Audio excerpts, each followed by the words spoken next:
Hey you, come on in. I am so glad that you finally decided to go ahead and get your YouTube channel up and running. It's so much money out here, and I know you're probably saying, I'm ready to get it. So today's video is about how to start your YouTube channel.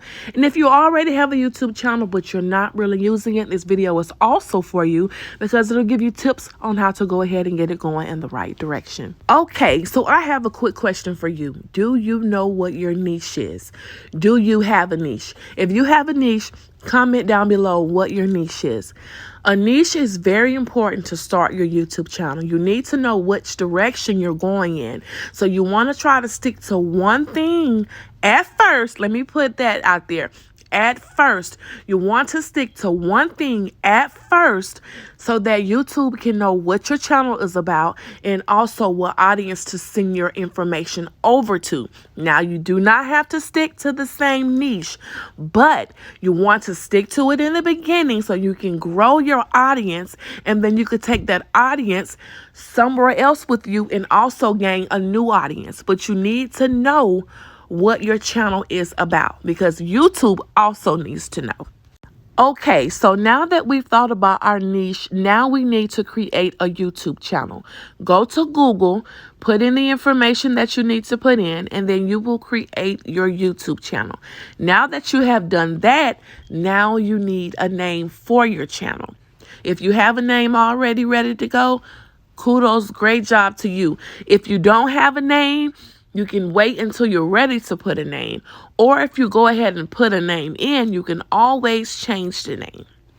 But once you've done that, you need to create the account. You also can go to an AI chat box and also put in, give me a list of YouTube names about cooking or hair. And they'll give you a list and you can choose from that list. So once you're done with all of that, then you can customize your channel. You can add a banner, a profile picture, and you need to put information in the about you.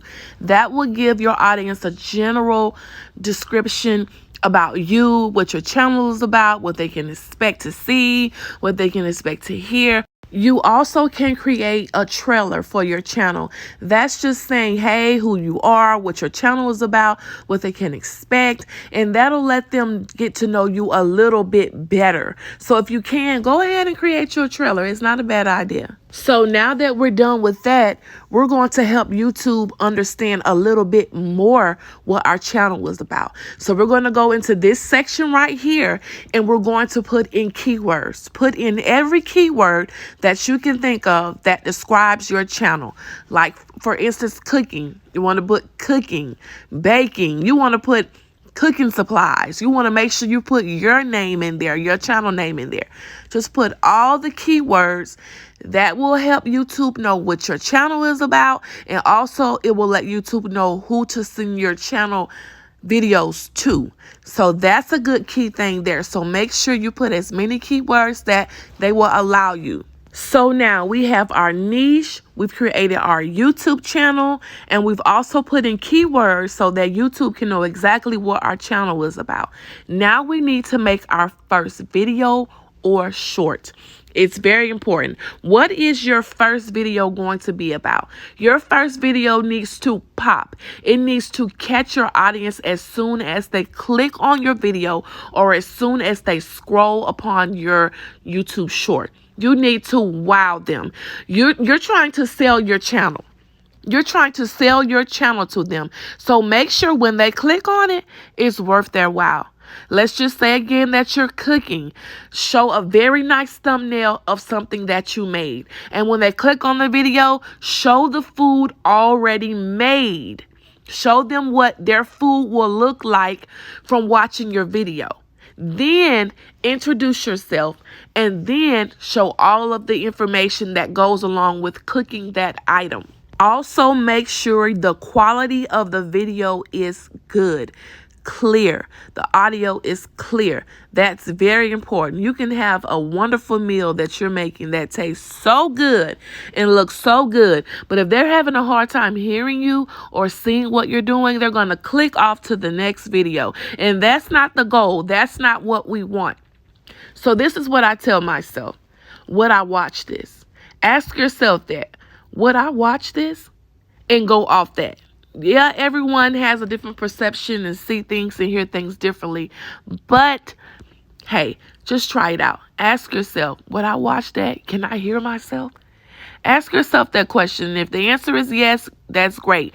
And if it's no, start over. You're trying to build a brand. You're trying to build an audience.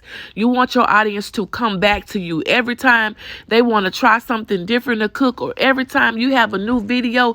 They know when they click on that video, the quality is 10/10, the ingredients, everything is 10/10. So make sure your video is giving that. You're trying to sell your video. So now that you have made your video, you need to make a thumbnail. I'm not saying go professional. If you feel like you need to go to Fiverr, go Fiverr way. But you can go to PixArt, you can go to Canva, you can go to any of that. Just make sure your thumbnail looks clickable. Just make sure it's clickable. And that'll work. And so once you do your thumbnail and you have your video, you've edited your video and everything, then you need to make sure your title and your description goes hand in hand. Let's just say you were making macaroni and cheese. You can say how to make macaroni and cheese home style. In your description, you need to say, hi, in today's video, I will be teaching you how to make macaroni and cheese home style. Make sure you put macaroni and cheese. Make sure you put how to. Make sure you put everything that has to do with making macaroni and cheese so that YouTube knows exactly what your video is about and it will know where to put the video. So make sure you macaroni and cheese it out. I mean, you don't have to go crazy, but if you put macaroni and cheese 3, 4, 5 times, YouTube will know this video is about macaroni and cheese, and it will put you in the macaroni and cheese section. So make sure you put your title, your description, and also your tags. All that go hand in hand. Also, if you know sin, I love to throw in a little gem. While you're making your video and while you're speaking, make sure you mention what you're doing in the video. Let's say macaroni and cheese again. Make sure you say macaroni and cheese in your video. Once you post your video to YouTube, it is analyzed. It analyzes you, what you say, your movement. It analyzes everything. It does a transcript of your entire video. So make sure you say, we're making macaroni and cheese. Put this in your macaroni and cheese. Make sure you mention macaroni and cheese because it'll pick that up in the transcript, and it'll also most definitely know exactly where your video needs to go. So now that you've uploaded your first video to YouTube, make sure you share your video to other social media platforms. Let's just say you're doing the same type of content on Facebook, TikTok, Pinterest, wherever you do your other content. Make sure you share it to them. That way you can say, come on over to YouTube and get the full access, because you can do long videos on YouTube. So give them a sneak peek on your other social media platforms, but give it all to them on YouTube. So make sure you share your content with your other social media platforms. Okay, so we're at the end of the video, and I would like to throw in another gem. Make sure you comment back to your audience. If your audience comments to you, comment back, even if it's just a heart. Make sure you engage with your audience. I don't care how big your channel gets. Continue to communicate with your audience, because you have to remember your audience is what's getting you where you're at. They're getting you where you're at, and they're getting you where you're going. So never feel you're too big to communicate and engage with your audience. That keeps your audience coming back. If your audience really rocking with you and you're communicating with them, it makes them feel like you're on a personal level, a friendship level, and they'll always come back. So never think you're too big to communicate with your audience, because remember, your audience is what's making you who you are. I know you're probably like, Sin, I'm making myself who I am. That's true too. We're helping each other. That's why it's called a community. You're giving them what they want to see, and they're giving you engagement in return. So just keep that type of relationship going on. I hope that you enjoyed this video. If you have any questions, please feel free to comment down below. Don't forget to like, comment, and subscribe. Until next time, your girl Sin is out.